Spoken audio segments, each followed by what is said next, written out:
also. Okay. Well, ladies and gentlemen, I would like to present Charlie Myers from Neenah Paper, who is going to show us why every choice counts. So Charlie, thank you so much for being here, and please take it away, sir.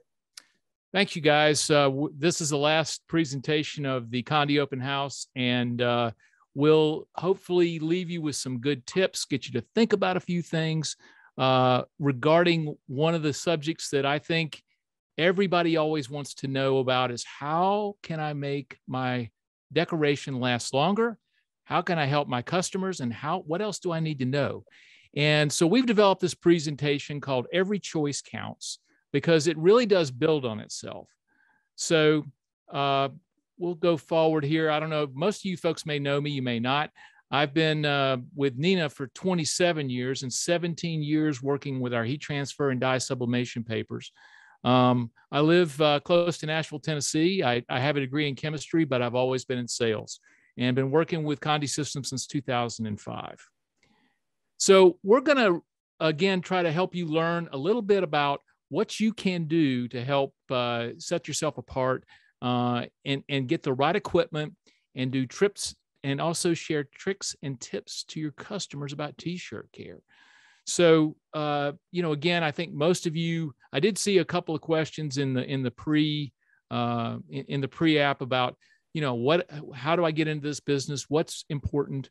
And I think these are some relatively basic points about this. Heat transfer has a low cost of entry. You've got plenty of room to profit, a lot of freedom for color and sophistication.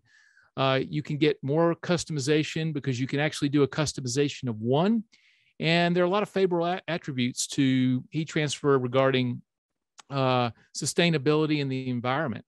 So again, that's just a little bit about it, but we're really here to help you understand and see how do you make these memories last. And really, garment decoration, we all have a favorite t-shirt. We all wear that t-shirt sometimes for different reasons, but how do you make that t-shirt last as long as possible? And some of these things are going to be in your control, some are not.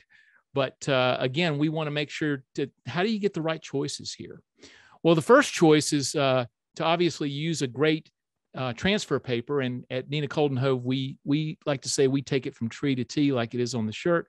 We have both inkjet and laser papers. These are all stocked and supported by Condi Systems. So these are really great papers. Now that we're part of a unit within our company called DTP, Digital Transfer Papers, that includes dye sublimation and screen papers, we call these heat coal underneath that, but it's really our heat transfer papers. So let's see. So let's go into Every Choice Counts and really talk a little bit about everything from fabric to fabric softener plays a role in the longevity of a shirt. So again, everything that you do builds upon that. So it's just not one thing you can do at the end. It's not one thing you can do at the beginning. You really have to think of it as a system, and you're trying to make the right choices to make sure that design stays on that shirt as long as possible. I really love this slide because I think it talks a lot about what your mindset needs to be.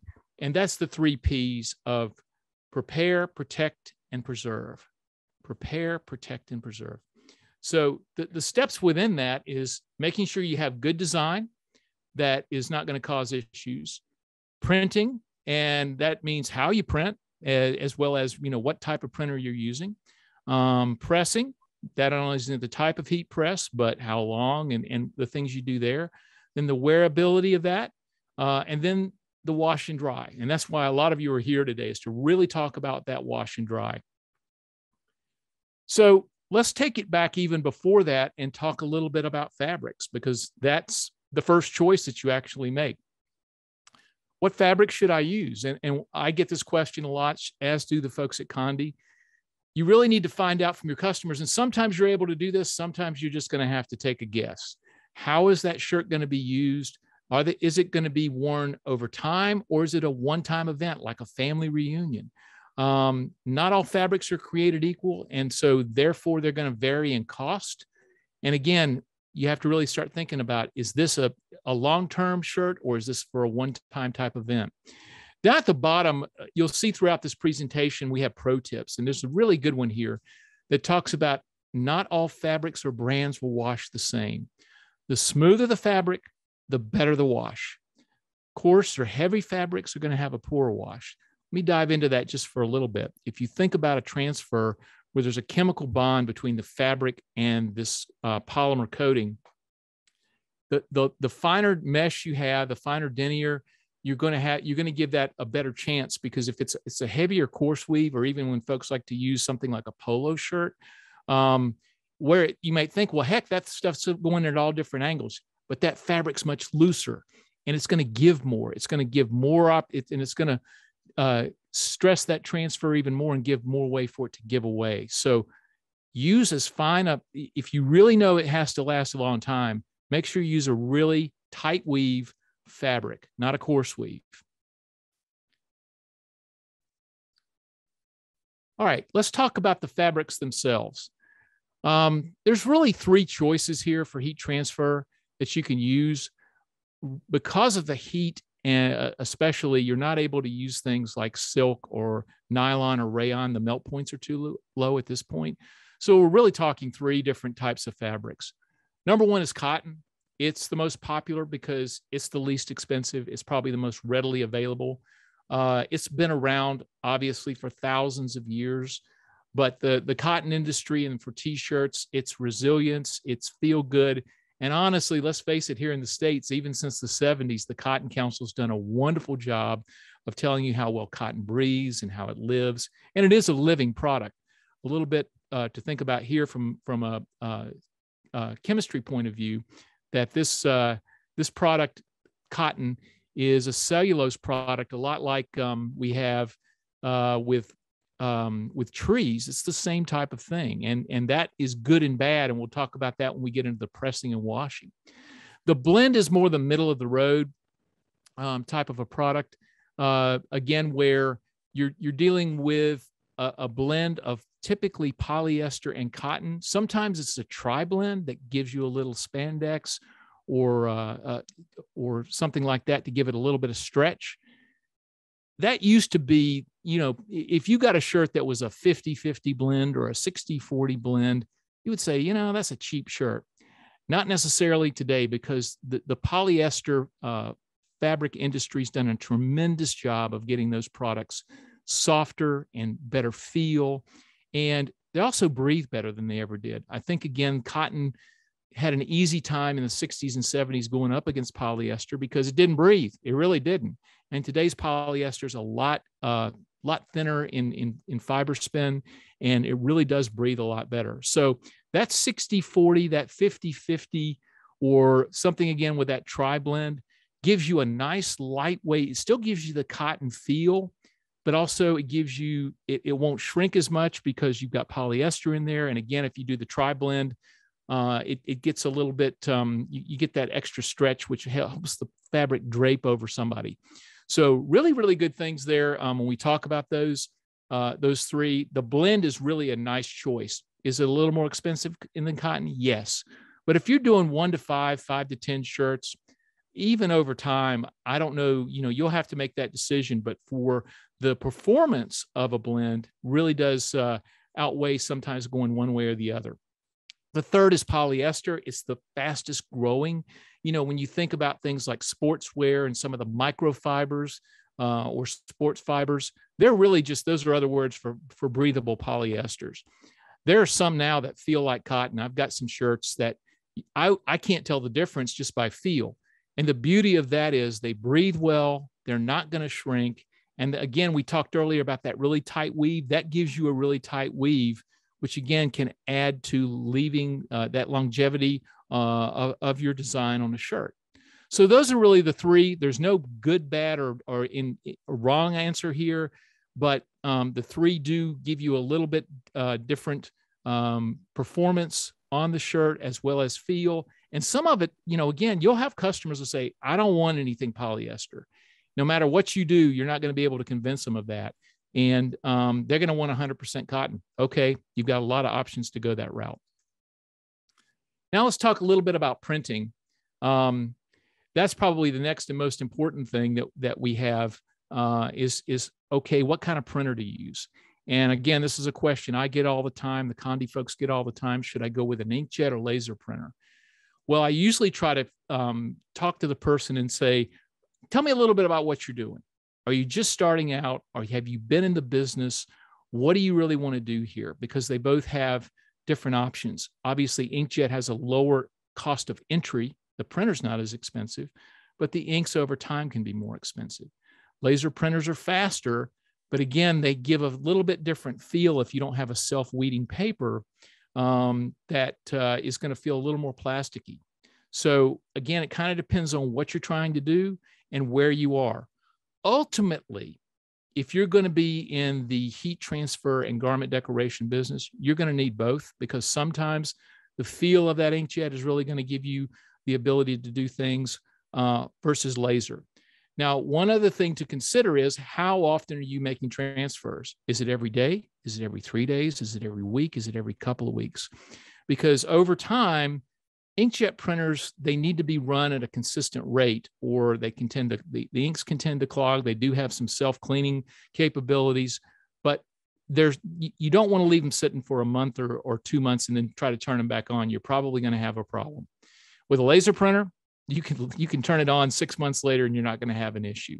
So again, it kind of depends on what you're going to try to do here in that situation. Then the next question is, okay, what's the difference between pigments, dyes, and toner? Well, dyes give you more vibrancy, but they also are going to fade quicker. Pigments are a little more expensive, but they're not going to have the vibrancy of a dye. So if it's a one-time event, you really want something to pop, you may consider a dye. But more than most people, when they're going with inkjet, go with a pigment ink, something like an Epson Durabright ink. Toners are more robust. There's a slight difference between the older toners that were basically called crush toners and the newer polymer toners. They're gonna wash a little bit better, but again, they're not going to give you maybe the vibrancy that you see with pigment or dyes. So again, how vibrant does that image need to be? But again, you can't go wrong. If you have to do inkjet, 90% of the time people end up using pigments. If not, then they go to toner. What about screen printing? Well, screen printing, we're not here to bash screen printing at all, but this is really more about the 1 to 5 to 10 to 20 type jobs. When you get into the 50s and the 100s and the 200s and 300s, you have to go screen printing, because I don't want to use a heat press that much. I don't think you do either. And again, cost per shirt is going to go down quite a bit. But screen printing is another whole industry into itself. It's an art, it's a science. It requires a lot of chemicals. It requires a lot of equipment. And the screen printers would say, oh, it doesn't really, because yeah, they've been doing it quite a while. If you're starting out, it can be a little intimidating, but there's good options out there to do it. But for a short run solution, really heat transfer, either laser or inkjet, is going to be your better option. Let's talk about application. And once you've selected a fabric, you've got your design, and you printed it, you got to get it on the shirt. And there's really 3 different levels here. And this is a great slide because it shows the heat source quality as well as the heat source cost. And you see at the bottom is the trusty hand iron, then a hobby press, and then a swing away professional heat press. I always tell people, if you're going to make an investment, make it in the heat press. It's a piece of equipment that's going to last 10 to 20 years. You can be able to use it even if you get out of the business. You can always press your clothes with it. But the beauty of that, let's say $1,000 to $2,000 investment is that it's going to give you consistency of heat and pressure every time that you're going to need, and you can use it with inkjet, with laser, with dye sublimation. It's extremely versatile. So that's just more than anything, invest in good quality heat presses. I know Doug's always said in the past, yeah, they had that hobby press in the middle, but he would put a big X on it. He would hold his nose, and the Condi folks will sell you one. Cost is, especially if you're starting out, we get that. but that press really is for hobby. If you're going to be selling these things commercially, you need to get above hobby and get to a better press. Our products can be used with hand iron and on the inkjet side, and they are more in a hobby and a craft location. So it can be done, but you can't use an ironing board. You need to use a really heavy surfaces. And I like to tell people you should use Granny's iron, because the modern digital irons that you buy online or in Walmart or Target today don't get hot enough. They're extremely lightweight because, again, they're doing this not to transfer on a product. They're making it easier to iron clothes. So you don't get the heat, and you really don't get the size, and it's hard to get the pressure on. I've talked to a lot of people that said, I started out with an iron and I worked my way up. So I get that too. If that's where you are and you're starting out, then please, go that route and you'll be good.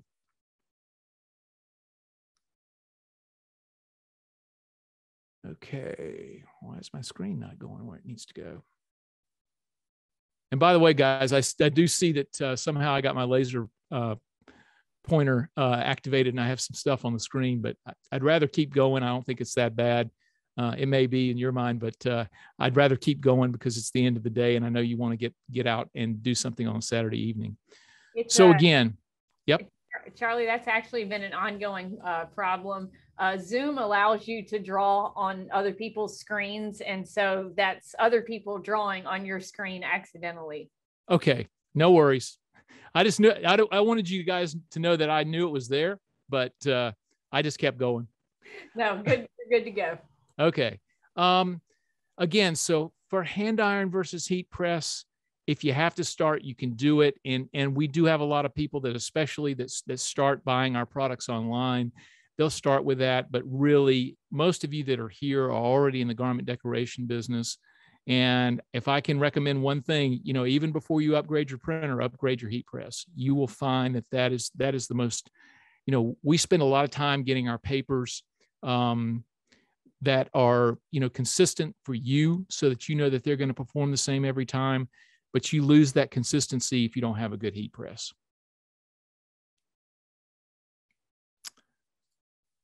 This is a pretty good slide because it talks about, does fabric color, does that make a difference in the application? And yes. So if you look here at the top, we talk about dark designs on the left and light designs on the right.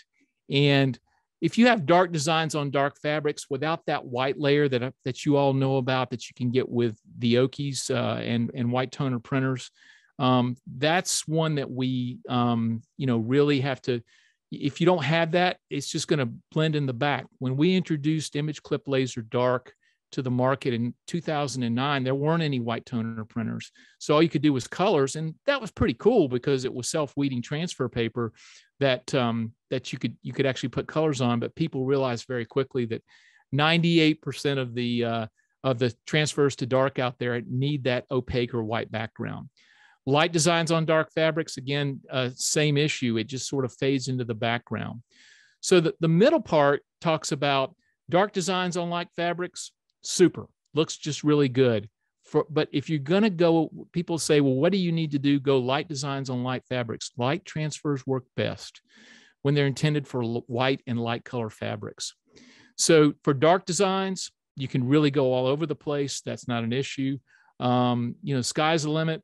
For light designs, really start thinking about your color selection and make sure that they're going to be light fabrics only, and you're going to use them on a white or off-white or cream. You get much darker than that. And, again, I think the one that always people want to know about is heather gray, because that's, that athletic look.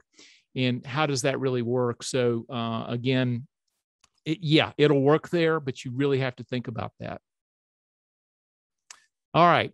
Now comes the money slides. This is what you're here for, is washing. How does this wash? How can I help my customers? How can I make my designs last longer? Well, let's talk about washing. There's a couple of things here. And the first is, my degree's in chemistry. And I remind everybody that what you're doing when you're washing, water is a solvent. It's actually the most universal solvents. So water is, and if you think about some of the things we do every day, you dissolve things in water. And so you add either mechanical agitation of a washing machine or even hand agitation to that. And even though that's not going to necessarily wash that design off or the first time or degrade those inks or make them not so, it is happening at a chemical level because you're putting that shirt into a solvent. So one of the first big tips I have for all of you is make sure that you wait 24 hours before you give that shirt to the customer, before the customer launders the shirt. The polymer chemistry that's attaching itself to the fibers needs a little while to cure completely. So again, maybe it is, maybe it isn't, but it does take a little bit of time to get it all the way through those layers. If you're using inkjet, I always tell people to go back in with some parchment paper or a Teflon pad and hit it for 15 seconds after you've done the transfer to help cure the inks. But especially colors like black and red can bleed. If even though it seems dry to the touch, everything's there, the encapsulation of those inks inside those ink droplets, there still may be some liquid ink. So give it 24 hours. There's another reason you want to do that, especially with cotton. So blends and cottons we talked about earlier. Remember I said it was like a tree. It's a cellulosic product. Since those cellulose fibers have now been hit with a lot of heat and moisture, before they have a lot of moisture put in, you need to let that, even though they're dead technically, they still function. So you want to let that fiber, the cells of those fibers kind of go back to their natural resting state, so that when you do wash it, you're not dealing with a product that's going to take over absorbency of moisture. The other thing that can happen, and we hear it a couple of times, is yes, you do get rush jobs. We get that. A lot of times you've got to deliver something fast, and it may be for a sporting event, and that's probably the worst, because if you don't give that cure time, especially with inkjet, we've had a couple of road races where people have said, the shirt's bled all over the place. Well, I had to rush job it. I needed a couple more. They didn't all bleed, but I needed, 10 more extra large, or 5 of this, or 2 of that, or a very warm, especially here in the South, a family reunion in the middle of July and August. And, they had to rush a couple of shirts out. So just know that's going to probably happen if you can't get that 24 hours in. My only advice there is if you know you're going to have to do that, give that secondary press to try to cure your ink as much as possible. But longer term, if you can give the fabrics a chance to relax and get back to their normal state, if they're cotton or poly blend, that's very important. Don't dry clean. We talked about solvents, water being a solvent. Well, heck, those are chemical solvents. Don't even go there. It will destroy the shirt. I don't know that any, I've had more people than not say, well, the customer sent it to the dry cleaners and it came off. Is there anything we should have done? I said, don't dry clean it. So as you're putting together a little, maybe a little tag or something for your customer about the care of this garment that you spent the time to create for them, put in big black letters, do not dry clean. Really the best is hand wash or machine, so hand wash is really the best if you can do it. That's a lot of work for a lot of people. We all live busy lives, and, you just want to be able to throw it in. But if you can't, if you can hand wash it, that's the best. Wash the garments inside out. Protect that transfer as much as possible. It's not going to stink. The other parts of the shirt, if they got really sweaty or dirty, that's what you want to clean. The polymer of the design isn't going to necessarily have that big of an issue. So protect it inside out. Also choose cold temperature when you can. This is a scenario where over the years in the US, we've continued to move more and more towards cold water. Europeans tend to wash warmer, but then they tend to line dry because energy is more expensive there as a general rule. So cold water washing, and there's always been the misnomer, well, it doesn't work well with detergents. Even Tide now has a new cold water wash, and they're using 2 of the Stone Cold guys. They're using Stone Cold Steve Austin and Ice-T in a commercial to talk about Tide's new cold water wash detergent. So the manufacturers have understood that now, and then they now have chemistry in their wash that allows for cleaning of that. My wife and I run and bike and do a lot of active things, and there are sport washes out there. They're a little more expensive, but they're really good for being very mild on performance wear, and get the stink out, but they don't damage the fibers as much. So again, use a mild detergent. There's some new ones out there. The other thing that it's not such a big issue in the South, but in certain parts of the country, hard water can also cause issues because it can put iron deposits and calcium deposits onto the shirt. So if you do live in an area like that, typically people know it, and they have water softeners built into their home systems, or there's also some additives you can do there. Hard water is not going to be the friend of a garment transfer either, because again, everything you're doing is attacking that chemical bond between the transfer and the garment. So the first thing you've done is with washing, you're putting it in a solvent, water, and you either have mechanical or hand agitation. So once you've done that, now you're going to hit it again. You're going to hit it with drying. Again, the best is inside out, cold water, and line dry. But again, that's not necessarily possible for a lot of folks. Or put it in the dryer just for a couple of minutes, a few minutes, to kind of maybe knock some of the wrinkles out, and then dry it from there. Dry garments inside out. Again, protect this plastic. What we're doing with our multiple coatings, whether it's inkjet or laser, is it is a polymer. So it's a polymer's type of plastic.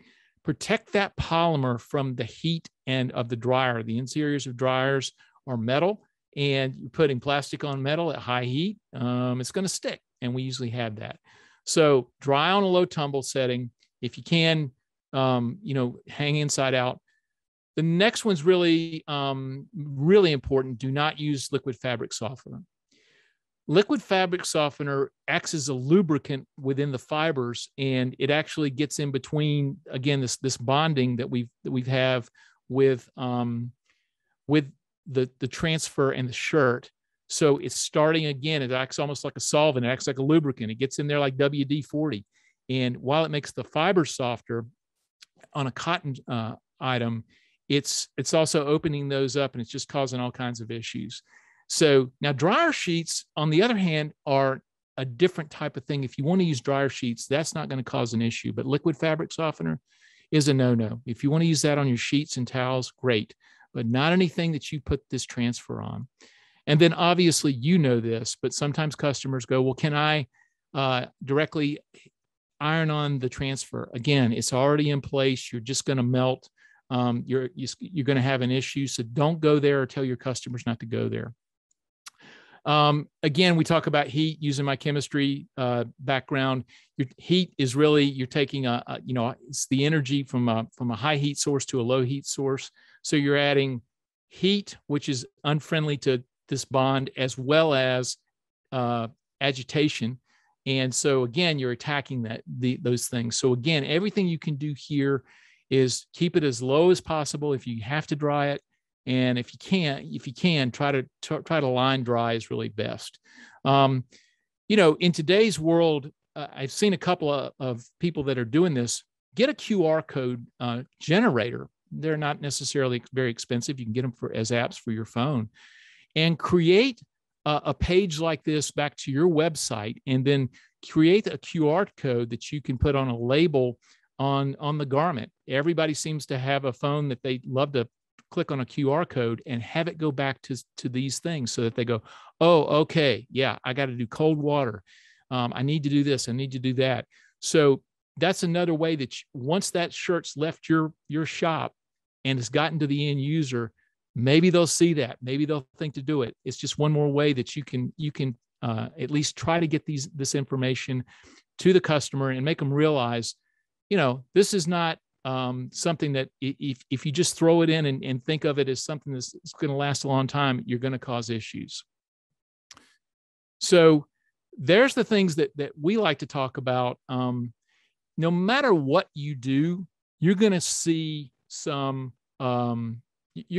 fading. And this is a digital representation here on our light transfer papers. Here's a shirt on the left that was fully transferred. It's super bright. And we tried to say, okay, after 8 washings, you're going to have some fade. And I think everybody knows that's going to happen. Any customer at the end of the day knows that there is going to be some fading. So no matter what you do, there is going to be some. It shouldn't come off the shirt after 8 washes and dryings. Even at high heat, we do tend to, at the mill, we do test really harshly, and we find our products last a lot longer. But if you'll follow some of these tips that we said, again, you'll see this even in the dark shirts. You are going to see some fading of the product. But I think we all like that. Not only is the design going to fade, but remember the fibers of the shirt are going to continue to loosen. They get softer, but the bonds and the stitching is going to get softer. Unfortunately, in today's world, most t-shirts aren't as strong as they were 15, 20 years ago. One of my favorite shirts I've got is from a bar in North Carolina in Chapel Hill from way back in the late 80s. And the cotton and the thickness of that thing is just amazing. And it still holds up to this day, but I'm going, oh my God, they just don't make shirts like this anymore. So not only is the design going to eventually fade, you're going to have failure of the cotton itself. For the most part, I think if people really, really try, they can get a lot of use out of this. Remember also too, 8 washes, unless this is a shirt for a business like a pizza parlor or something like that, where they're wearing it every day or every week, most people, not everybody, but most people are going to wear a shirt, not every week, not every weekend. So this could relatively be, anywhere from this could be a half year or more of wearability for somebody at the end. And so again, all these products, whether they're laser or inkjet, really do wash. They do wear well, but you have to do a little bit of thinking on your end in terms of, what type of printing, how you're going to do it, have a good quality heat press, and then do the best that you've done all the things that you can to prepare for that, as well as know what the end use is. And then give the customer as much information about washing and drying so that they don't make those mistakes and cause the fabric and the transfer to have a much shorter life than it has. So I hope that helped. You can obviously follow us. We'll continue to. We think this has been a great topic. I did a webinar, a global webinar. We had over 400 people that signed up to have a webinar 2 weeks ago that Doug DeWitt was part of. And they were all around the world, and we got some really nice comments. We're going to continue to talk about this subject because there's a lot of misinformation out there, and we want people to understand and have the right information so that you can make the best choices you can when it comes to washing and drying. And then also to help give your customers the information, the people that are actually going to wear the shirt and wash the shirt. Because again, then it's out of your control.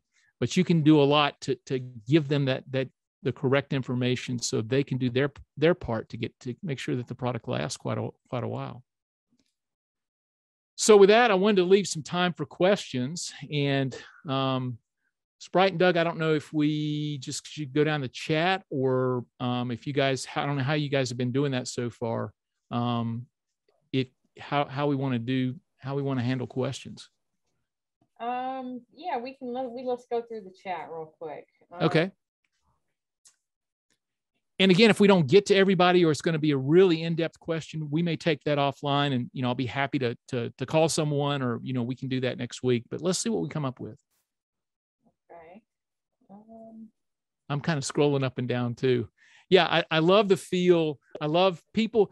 We're really seeing a shift to polyester, whether that, again, becomes a blend or because of the performance of the product and the softness in the feel. But everybody has their own opinion on it. But I'm definitely seeing a shift with that. And yeah, I see people saying we use screen print transfers for 20 to 25. Sure, you can. Absolutely. And you can do that. So again, the beauty of heat transfer is it really gets down to that customization of one.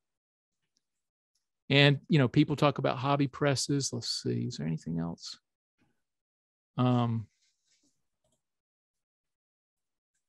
Any other questions or anything anybody wants to know? A lot of these are really specific points. So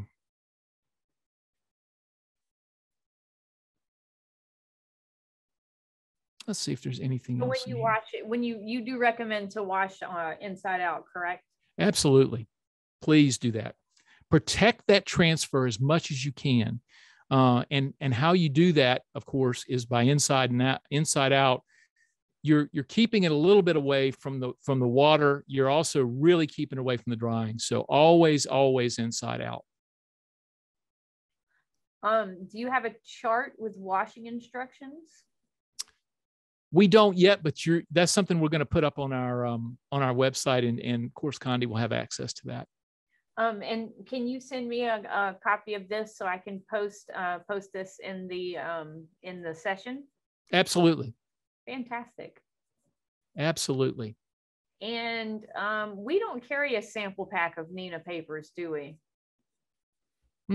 Doug usually pre-pandemic, if you went to a trade show, obviously we provided paper so that you guys could make up sample packs, but I can work with Doug on that. Yeah, Jerry, I think if you ask your rep, you can get some samples, but we don't really have a sample pack made up. Happy to help with that. Okay. Yeah, it's so I think there's some things as you've seen, you can do on the front end during the garment decoration process, as well as in your selection of the type of printer that you're going to use and the types of inks that you can use. Basically, it's all over the place, but still, the most important thing, and a lot of times I get that you're not gonna get anything from a customer. I need 20 shirts, this design in 2 days. Okay. And they just don't give you any more information, or you just can't get any more information. But when you can, I think again that's where you can really make some choices, and you can become that expert because they look to you. Well, I can't put this stuff on a shirt anyway. You can. Now I've done a lot of good work here to give you a really nice product. It is my design. It's artwork. Now do a little bit to take care of it.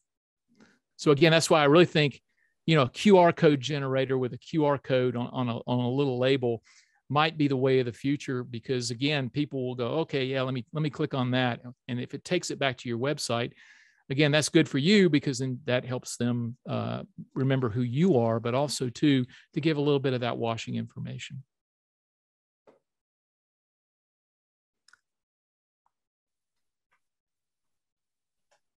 I see Neenah paper's almost, it's not coated with anything ammonia. We have certification by a third-party German laboratory called Okiotex. So we have our product certified there. It's a blend of polymers, but it's considered safe for human contact down to 4 years old.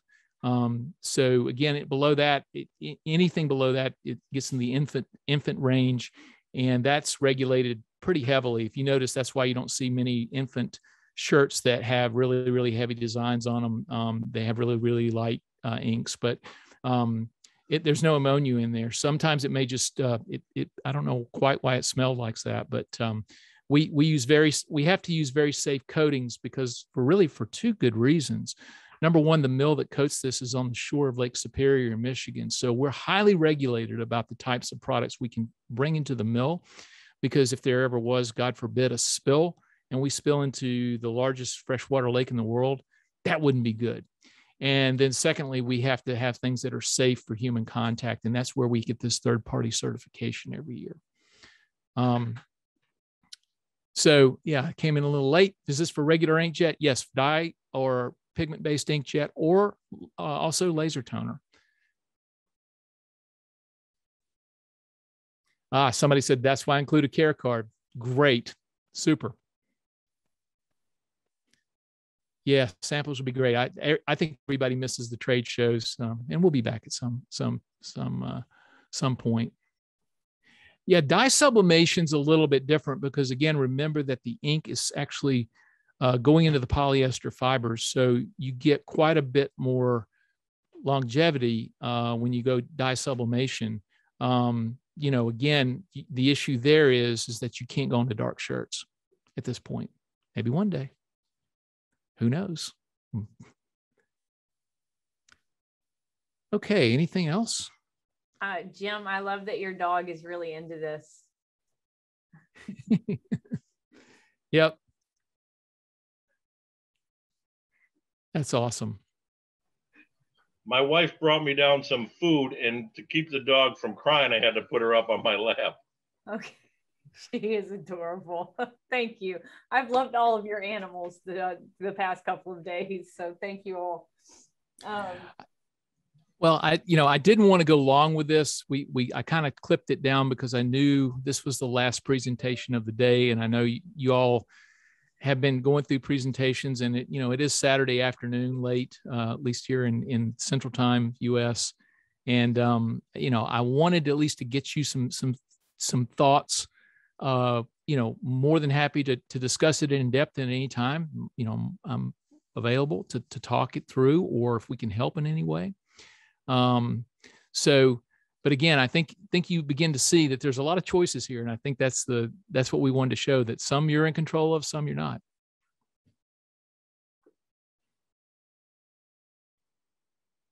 All right. Yep. Well, the Condi wine tumbler's coming out for somebody. I think it's time to go home. Thank you so much, Charlie. I appreciate it. And I want to thank all of you. And so the sale goes till midnight. And actually, I'm going to let you guys in on a little secret. So the sale goes until midnight. The sale price is due. But we are going to extend free shipping in the Christmas in July box until Wednesday. So if you need to talk to your sales rep, you can do that.